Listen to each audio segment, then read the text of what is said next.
I know it says Hollywood, but this isn't a scene out of a movie. This is real life.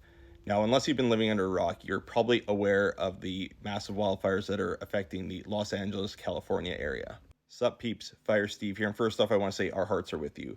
For those that have been impacted and affected by these wildfires, we're thinking of you at this time.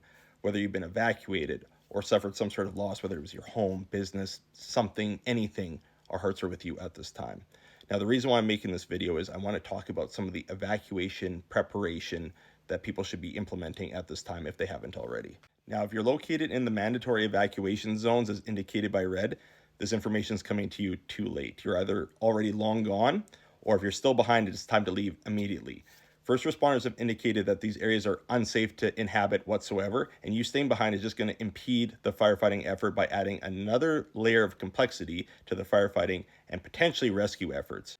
Now, if you're located in the evacuation warning zones, which are indicated by yellow on this map here, it's time to get the stuff prepared that we're going to talk about in this video right away.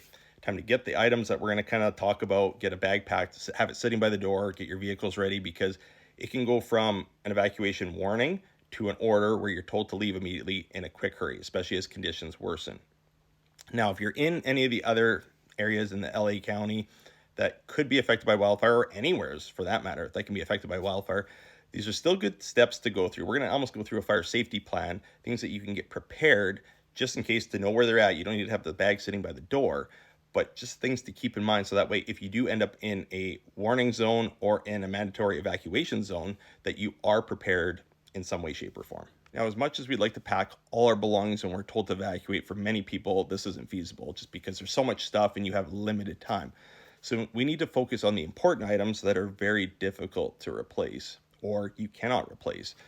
First thing being important documentation, your birth certificate, passport, driver's license, whatever documentation, medical records that you cannot replace rapidly or even at all, make sure you have that on your priority list. Medications. So if you have certain medications or even medical devices that you need, sometimes when you evacuate, the pharmacies can't fill it right away, or your prescriptions don't transfer over. So the biggest thing is you want to make sure that you have any sort of medications that you need with you or know where it is to have it packed rapidly. Clothing is another big one. You need minimum 2 to 3 days of clothes just to kind of get you by. If you can pack more, great. If not, like I said, 2-3 days, some changes of clothes that'll just kind of get you through that initial evacuation period.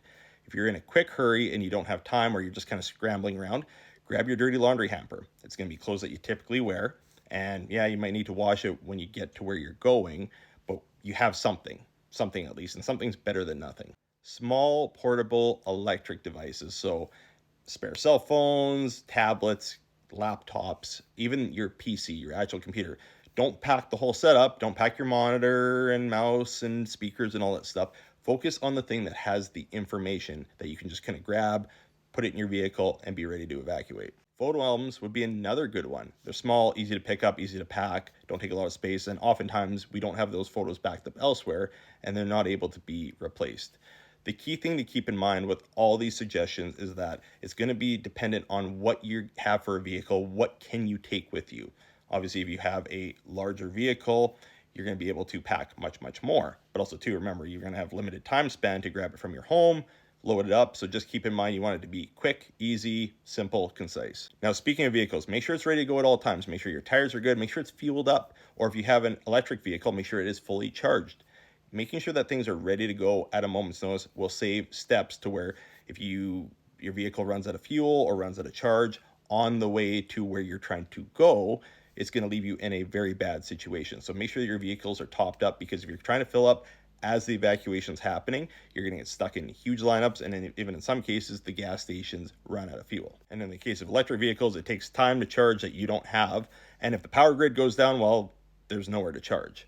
It's also important to think of ahead of time of where you're going to go. Do you have friends or family that you can go stay with?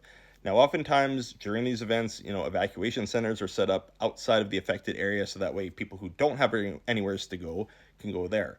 Now, if you're preparing for an evacuation, it's always good to check the routes. How are you getting to where you need to go? Is this highway closed? Is this one? How are you going to get to the destination that you need to get to? Kind of have this planned out ahead of time, so that way you're not panicking in the moment. Now, a couple of other items that I forgot to mention is if you have small children or babies, making sure that you have some diapers ready to go, making sure bottles, whatever, maybe a couple toys, because I mean, it's going to be a stressful situation. So, the kids are going to want to give them a little toy or something to play with. You're not going to pack the whole toy bin, but give them a few items that they can kind of play with, keep them preoccupied as you're going through the scenario. If you have pets or fur babies, having a pet carrier, a bag of food, a couple little toys, a water dish, things that you're going to need during that evacuation process to keep them fed, watered, and calm while you're doing the evacuation. Because as we prepare a bag for ourselves with our clothes, we want to make sure that every member of the household is taken care of. On the topic of food and water, it's a great idea to have some non-perishable food items and some bottled water that you can take with you in your vehicle. Now, probably not as big of a deal in Los Angeles because it is a big city and there's lots of stores and stuff of that nature. But if you're in a rural community, like we are up here in Alberta, Canada, the evacuation process could take hours and we could be stuck in a lineup of traffic. You could be stuck in your vehicle for quite some time. So make sure you've got some non-perishable food items, stuff that won't go bad readily. Like I said, granola bars, fruit snacks, stuff of that nature, candy bar, and some bottled water because it's going to be hot. You're going to be stuck in your vehicle. It'll be good to stay hydrated and have a little bit of food to keep you fed. Now, if you don't have a vehicle or you have some sort of special needs or mobility issues, this is where pre-planning is very important, making those arrangements ahead of time, talking to friends, family, maybe it's a coworker, a neighbor, making those arrangements and being able to have that way to get away from the affected zone. This is also too goes back into what are we packing as well. If you're going to be on foot, God forbid, making sure that everything that you're planning on taking with you can fit inside a backpack or something that's easy to carry down the road. Now, typically when evacuations are going on, there's resources available, public transportation. Part of the emergency process is planning that evacuation. So making sure that the residents have the resources and way to get out. So just keep tuned into your local news sources, media, that sort of thing for that information as well. Now, as I indicated earlier, if you're in one of those warning zones, it is time to implement these steps right away. If you're not in any of the designated warning zones, these are still good tips to go through. Now, do you need to pack all the stuff up and have it ready by the door? No, but go through and check your home. Like kind of see, okay, where is everything located?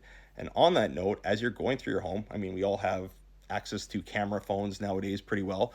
Go through your home and just take a video of every room, every spot in your house. So that way, for making insurance claims, you have some sort of record of all your items. So just basically do a quick walkthrough, open up any cupboards, doors to show all the stuff that's in your home, your contents.